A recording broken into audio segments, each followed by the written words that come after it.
Sir एक minute थांबून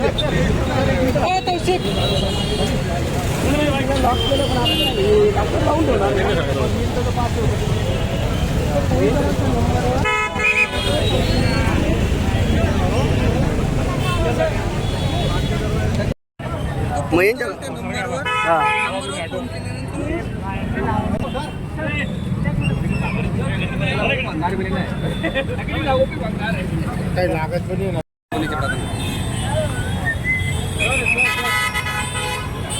लावा लावा लॉक करत राहा तुम्ही भाऊ.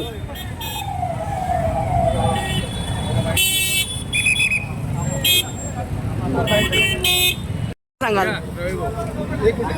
नमस्कार, मी इथे एक होते शहर वाहतूक शाखा धुळे शहरात जे प्रमुख चौक आहे त्या चौकांजवळ असलेले शॉपिंग कॉम्प्लेक्स, हॉटेल्स या ठिकाणी पार्किंगची व्यवस्था पुरेशा प्रमाणात नसल्यामुळे वाहनधारक नेहमी आपल्या रोडवर चुकीच्या पद्धतीने पार्क करत असतात आणि त्यामुळे नेहमी वाहतुकीची कोंडी निर्माण होत असते.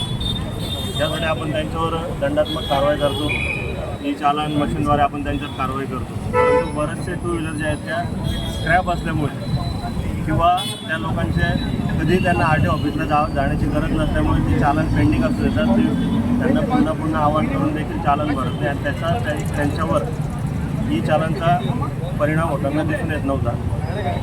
म्हणून या गोष्टीला कुठेतरी लगाम लागावा आणि जे वाहनधारक आहे त्यांना शिस्त लागावी या कामी आम्ही जामर मागवले आहेत, जेणेकरून अशी काही व्हेकल असतील जी विदाऊट पार्किंगच्या ठिकाणी लागेल त्यांना आम्ही हे जामर लावल्यानंतर कमीत कमी त्या वाहन चालकांना जेवढं त्रास होईल की त्यांना रोजच्या ऑफिसला यावं लागेल, दंड भरावा लागेल आणि यामुळे या होणाऱ्या त्रासामुळे तरी ते आपले वाहन पार्किंगमध्ये पार्क करतील किंवा रोडच्या कडेला व्यवस्थित पार्क करतील, ज्यामुळे वाहतुकीची कोंडी होणार नाही. त्यामुळे आता यापुढे आणखी चालू आम्ही ठेवणार आहोत.